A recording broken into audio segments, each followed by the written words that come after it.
राधे राधे बंधुओं। कल के प्रसंग में हमने चर्चा करी थी कि राजा रोमपाद ने अपनी पुत्री शांत का विवाह ऋषि श्रृंग के साथ कर दिया और वे महल में ही निवास करने लगे और इस तरह राजोचित सुख वैभव के साथ आनंद पूर्वक समय व्यतीत करने लगे।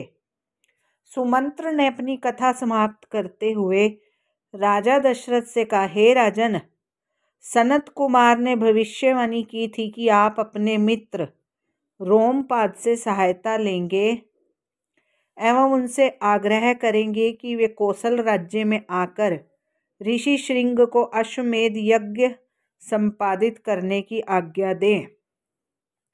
ऐसा भी बताया गया है कि अश्वमेध यज्ञ के संपादन के पश्चात 4 अतुलनीय पुत्रों की प्राप्ति के द्वारा आपकी कामना पूर्ण होगी। सुमंत्रण से ये कथा सुनकर महाराज दशरथ अत्यंत प्रसन्न हुए। तब वे भी अविलंब अपने परिजनों को लेकर अंग राज्य गए।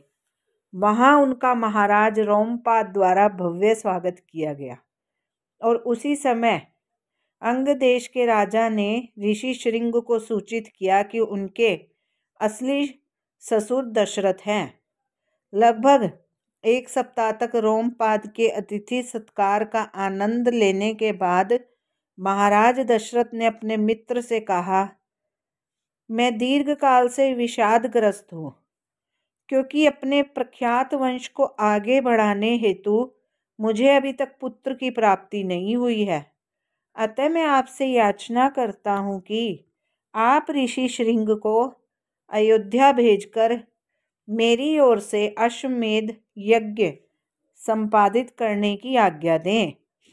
महाराज रोमपाद ने प्रसन्नतापूर्वक यह प्रस्ताव स्वीकार कर लिया और महाराज दशरथ ऋषि श्रृंग एवं शांत के संग शीघ्र ही अपनी राजधानी लौट आए।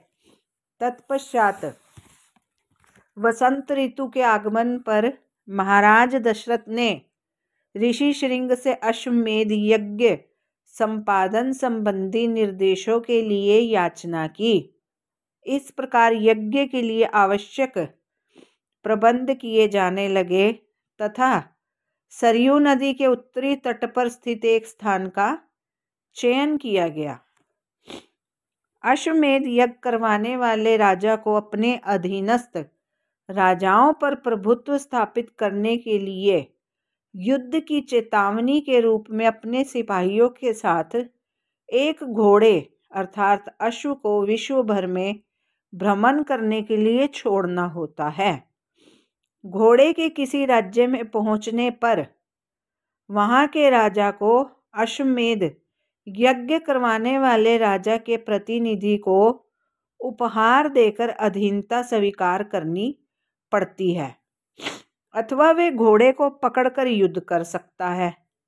किसी भी राजा को ये छूट थी कि वह या तो मौन रहकर घोड़े को भेजने वाले शासक का प्रभुत्व स्वीकार कर ले अथवा युद्ध के दावे को स्वीकार करके उस विशेष शासक के प्रभुत्व को अस्वीकार कर दे। दावे को स्वीकार करने वाले राजा को अश्वमेध यज्ञ करवाने वाले राजा के व्यक्तियों से युद्ध करके अपना प्रभुत्व स्थापित करने हेतु विजय प्राप्त करनी होती थी। पराजित दावेदार को दूसरे राजा या शासक को स्थान देने के लिए अपने जीवन की आहुति देनी पड़ती थी। विश्व भ्रमण करने के पश्चात जब कोई दावेदार शेष नहीं रहता और घोड़ा लौटकर आता तभी अश्वमेध यज्ञ प्रारंभ हो सकता था।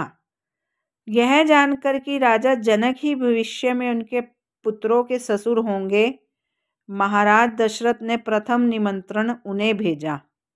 उसी प्रकार अन्य अधीनस्थ राजाओं को भी यज्ञ में आने के लिए निवेदन किया गया।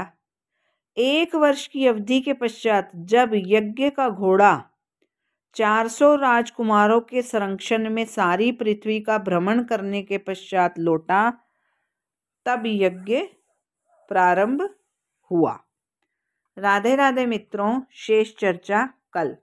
अगर आपको मेरा चैनल ज़रा सा भी अच्छा लग रहा है तो लाइक और सब्सक्राइब अवश्य करिए और अपना कमेंट अवश्य भेजिए, क्योंकि आपका कमेंट हमारे लिए हौसला बढ़ाने वाले काम करते हैं। जय श्री राम।